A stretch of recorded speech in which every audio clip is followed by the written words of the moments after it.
जिनका मतलब होता है ऐसी बीमारी जो एक दूसरे के संपर्क में आने से, एक दूसरे को छूने से फैलती है। इस पूरी कहानी का सब्जेक्ट प्लॉट इसी पर बेस्ड है। इस कहानी की शुरुआत में ये दिखाते हैं कि एक लड़की जिसका नाम बेथ है, वो चाइना के हांगकांग शहर से बिजनेस ट्रिप से घर वापस जा रही होती है। शिकागो में उसका हॉल्ट होता है और यहाँ पर उसका एक पुराना लवर भी रहता है। वो रात होटल में उसके साथ गुजारती है और अगले दिन वो एयरपोर्ट आ जाती है। जब वो एयरपोर्ट आती है तो उसके उसी लवर का कॉल आता है और वो उससे बात करती है। बात करते करते बेथ को खांसी भी आती है। उसका लवर उससे पूछता है, क्या तुम ठीक हो? वो कहती है, हाँ मैं ठीक हूँ। और इसके बाद वो मिनियापोलिस अपने घर आ जाती है। वहीं ये दिखाते हैं कि अमेरिका और चाइना के अलग अलग शहरों में लोग अजीब तरह से बीमार होना शुरू हो जाते हैं। उन्हें एक अलग तरह की बीमारी हो रही है, इसके बारे में किसी को कुछ नहीं पता।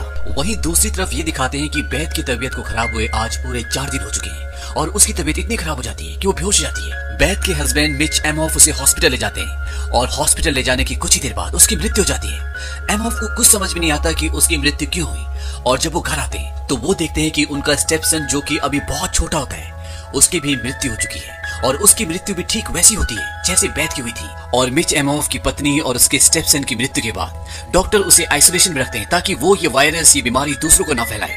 लेकिन जब उसका चेकअप होता है तो उसमें ये पता चलता है कि उसकी बॉडी इस बीमारी से इम्यून है, यानी कि अपनी पत्नी और अपने बेटे जो इस बीमारी से इन्फेक्टेड थे, उनके संपर्क में आने के बाद भी ये बीमारी उसे नहीं लगी। वहीं दूसरी तरफ ये दिखाया जाता है कि चाइना के हांगकांग शहर में एक कॉम्प्लेक्स होता है जहां पर 2 लोगों की इसी बीमारी से मृत्यु हो जाती है और 8 लोग इन्फेक्टेड होते हैं। और अब डॉक्टर्स को, WHO को ये लगता है कि ये बीमारी यहीं से शुरू हुई है, इसीलिए वो चाइना के उस कॉम्प्लेक्स को जो हांगकांग में होता है उसे क्वारंटीन करने का फैसला करते हैं। क्वारंटीन का मतलब ये होता है कि अगर कोई भी इन्फेक्शन जो फैल सकता है तो ऐसे लोगों को, ऐसी जगह को आइसोलेशन यानी कि दुनिया से अलग कर देते हैं ताकि वो वायरस, वो इन्फेक्शन लोगों से दूसरे लोगों में ना फैल सके। वहीं दूसरी तरफ अमेरिका का हेल्थ डिपार्टमेंट भी इस चीज के लिए चिंतित है क्योंकि वहां पर 47 केसेस पाए गए हैं जिसमें से 8 लोगों की मृत्यु हो चुकी है और इसमें से एक बेथ भी होती है। अब यहाँ पर हेल्थ डिपार्टमेंट की एक मीटिंग होती है और इसमें एक डॉक्टर मियर्स भी होती है। वो कहते हैं कि अभी तक हम ये मानते हैं कि ये बीमारी सरफेस से फैलती है, यानी कि छूने से, और आमतौर पर हर एक इंसान एक दिन में अपने चेहरे को कम से कम 2 से 3 हजार बार छूता है। और इसके साथ साथ हर इंसान छूता है डोरबेल को, डोर हैंडल को, टैब्स को, बसों या ट्रेन में यात्रा करते हुए किसी सपोर्ट को, और इसी तरह से ये एक फॉर्मेट बन जाता है जिससे ये वायरस एक इंसान से दूसरे इंसान तक पहुंचता है। वो ने ये भी बताती है कि कई बार इंसान कंटेजियस होता है, यानी कि उसे ये वायरस, ये बीमारी होती है, लेकिन वो बिल्कुल नॉर्मल दिखता है और जब तक उसकी बीमारी बाहर आती है वो कई और लोगों को इन्फेक्टेड कर चुका होता है। ये एक तरह की महामारी है और अगर हम लकी रहे तो हमें 72 घंटों में इसके बारे में पता चल जाएगा क्योंकि लैब में टेस्ट चल रहे होते हैं। वहीं दूसरी तरफ DHS के लोग डॉक्टर चीवर से मिलते हैं। DHS वो डिपार्टमेंट होता है जिसका काम होता है आम लोगों की रक्षा करना किसी भी चीज से, और doctor Cheever centers of disease control and prevention के एक बहुत बड़े डॉक्टर होते हैं। DHS के लोगों को लगता है कहीं ये बायो वेपन तो नहीं है। जिस तरह से परमाणु बम और अलग अलग तरह के हथियार होते हैं, इसी तरह से बायो वेपन भी होते हैं जिसमें एक देश दूसरे देश के ऊपर बीमारी फैलाकर उसे कमजोर कर सकता है। लेकिन डॉक्टर चीवर बोलते कि नहीं, ये कोई बायोलॉजिकल वेपन नहीं है। और इसके बाद डॉक्टर चीवर डॉक्टर मियर्स को मिनियापोलिस भेजते हैं। ये वो शहर होता है जहाँ पर बेथ की और उसके 6 साल के बेटे की इसी बीमारी से, इसी महामारी से मृत्यु हुई थी। और वो यहाँ पर इसलिए आते हैं क्योंकि बेथ चाइना से होकर आई थी और अब डॉक्टर मियर बेथ के कॉलीग से मिलती है, लेकिन वो सब के सब ठीक होते हैं। डॉक्टर मियर्स पूछती है क्या यहाँ पर कोई ऐसा है जो बेथ के संपर्क में आया हो और वो यहाँ पर ना हो।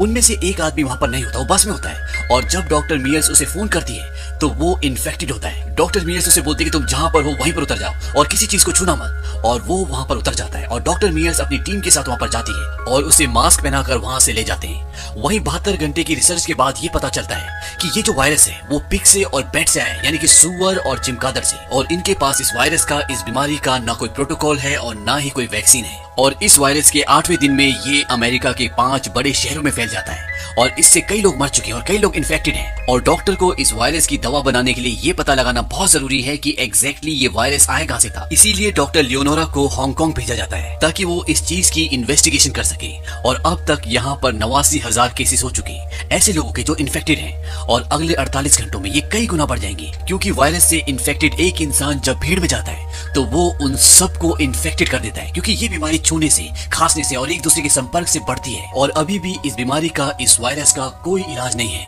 वहीं हांगकांग में ये दिखाते हैं कि डॉक्टर लियोनारा उस क्लब की सीसीटीवी फुटेज देखती है जहां पर बेथ गई थी, और वो देखती है कि उस क्लब में वो बहुत सारे लोगों के संपर्क में आई थी, लेकिन अभी भी उन्हें एग्जैक्टली ये पता नहीं चलता कि ये वायरस शुरू कहां से हुआ था। डॉक्टर लियोनारा को लगता है कि ये हांगकांग से पहले शुरू हो गया था, लेकिन उनके पास इस बात के कोई भी सटीक सबूत नहीं होते। वहीं दूसरी तरफ ये दिखाया जाता है कि डॉक्टर मियर्स, जो मिनियापोलिस गई थी बेथ के स्टाफ से मिलने के लिए और इस वायरस, इस बीमारी की पुष्टि करने के लिए, जांच करने के लिए, अब उनकी तबीयत भी खराब होना शुरू हो जाती है, क्योंकि वो भी इस वायरस से इन्फेक्टेड हो चुकी है। और वो सबसे पहले होटल के रिसेप्शन पे कॉल करती है और उन सब लोगों के नंबर्स मांगती है जो पिछले एक दिन में उसके रूम में आए थे, क्योंकि उसे लगता है कि उसे वायरस है और उसने उन सबको इन्फेक्टेड कर दिया होगा जो उसके संपर्क में आए थे। वो डॉक्टर है, इसीलिए वो इस बात को जानती है।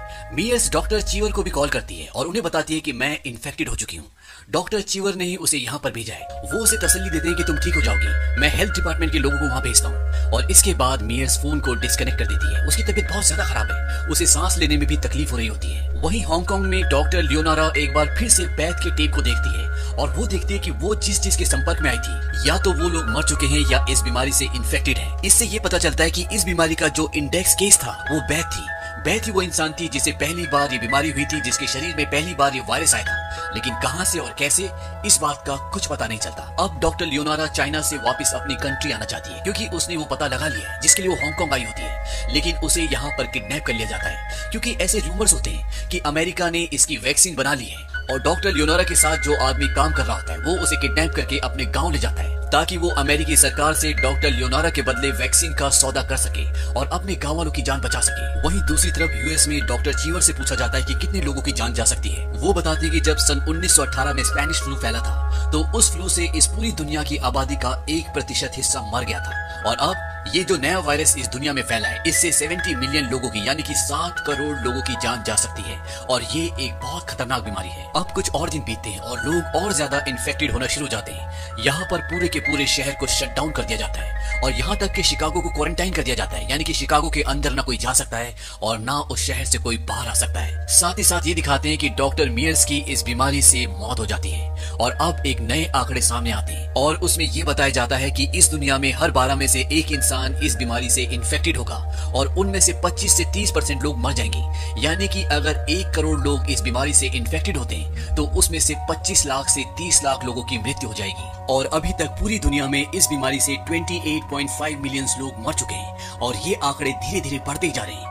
यहाँ पर शहर में चारों तरफ अफरा तफरी होती है, लोग भूख से, बीमारी से, अफवाहों से, हर चीज से लड़ रहे हैं। और यहीं पर एक आदमी ये भी अफवाह फैलाता है कि उसने इस बीमारी का इलाज ढूंढ लिया है। ये एक होम्योपैथिक इलाज है और इसकी एक खास होम्योपैथिक की दवा है, और वो आदमी ऐसा इसलिए करता है ताकि वो दवा ज्यादा से ज्यादा बिक सके और वो मुनाफा कमा सके, और ऐसा होता भी है। लेकिन जब पुलिस को ये बात पता चलती है तो उस आदमी को अरेस्ट कर लिया जाता है। लेकिन अभी भी गवर्नमेंट इस वायरस की, इस बीमारी की कोई मेडिकेशन नहीं बना पाई है, जबकि अभी तक 56 तरह की अलग अलग दवाइयां बन चुकी है, लेकिन वो सब की सब फेल साबित हुई। और जब ये 57 बनाते हैं, उसे एक मंकी में टेस्ट करते हैं, तो टेस्ट से ये पता चलता है कि वो इन्फेक्टेड मंकी इस दवा से बिल्कुल ठीक हो चुका है। और इसके बाद जिस रिसर्चर ने ये दवा बनाई होती है वो उसे अपनी बॉडी में इंजेक्ट करती है और अपने फादर के पास जाती है जो इस बीमारी से ग्रस्त होते हैं। उसके पिता एक डॉक्टर थे और जब सारे डॉक्टर यहाँ से चले गए थे तो वो बीमार लोगों की सेवा करते रहे और इसी वजह से वो बीमार हो गए। और जब वो अपने डैड के पास जाती है तो अपना मास्क उतार देती है और उनके सिर को चूमती भी है, क्योंकि अगर ये दवा काम नहीं करेगी तो वो भी इन्फेक्टेड हो जाएगी। लेकिन ये दवा कारगर साबित होती है और वो ऐसा इसलिए भी करती है क्योंकि अगर लीगल तरीके से इस दवा की जांच की जाएगी तो वो प्रोसेस बहुत लंबा होगा और तब तक बहुत देर हो चुकी होगी। और अब तक इस वायरस को आए हुए इस दुनिया में 135 दिन हो चुके हैं, इसीलिए वो ये तरीका अपनाती है। और इस दवा के कामयाब होने के बाद अब इस दुनिया के पास इस वायरस का, इस महामारी का एक इलाज है जो अपने आप में एक बहुत बड़ी विजय होती है।